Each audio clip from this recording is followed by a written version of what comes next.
Karachi एहसानाबाद site area में factory में खौफनाक आतिशबाजी का वाकया पेश आया है।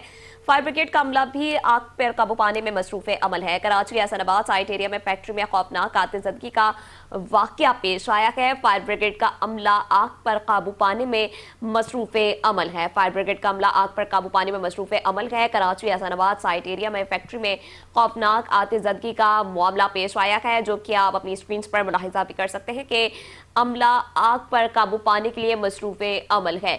आपको अपडेट करें कि कराची एहसानाबाद साइट एरिया में फैक्ट्री में खौफनाक आतिशबाजी का मामला पेश आया है। फायर ब्रिगेड का अमला आग पर काबू पाने में मसरूफ अमल है। अपडेट करें, कराची का इलाका है एहसानाबाद साइट एरिया में फैक्ट्री में खौफनाक आतिशबाजी, फायर ब्रिगेड का अमला आग पर काबू पाने में मसरूफ अमल है। मजीद जानते हैं हमारे नुमाइंदे अहमद अमीन से। जी अहमद अमीन, बताइएगा कि कराची का ये साइट एरिया है, फैक्ट्री में खौफनाक आतिशबाजी का वाकया पेश आया है, तो कोई आतिशबाजी की जद में आके जाँ बहक या जख्मी तो नहीं हो गया?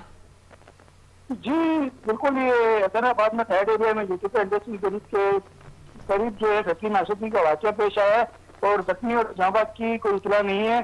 फायर ब्रिगेड के 2 गाड़ियां जो है आग पर काबू पाने में मसरूफ है, साथ ही रेस्क्यू और पुलिस के इदारे भी जो है मौके पर मौजूद है। अच्छा, ये बताइएगा अमीन के ये वाकया कैसे पेश आया, कोई शॉर्ट सर्किट हुआ था? जी, इसके बारे में फायर ब्रिगेड वाले बात की है तो उन्होंने कहना है कि कबल वक्त जो है अभी बताना मुमकिन नहीं है। फायर जो है इस पर काबू पाने की कोशिश करे, उसके बाद जो है इतला दी जाएगी। ठीक है, तफसीलात के लिए शुक्रिया अहमद अमीन।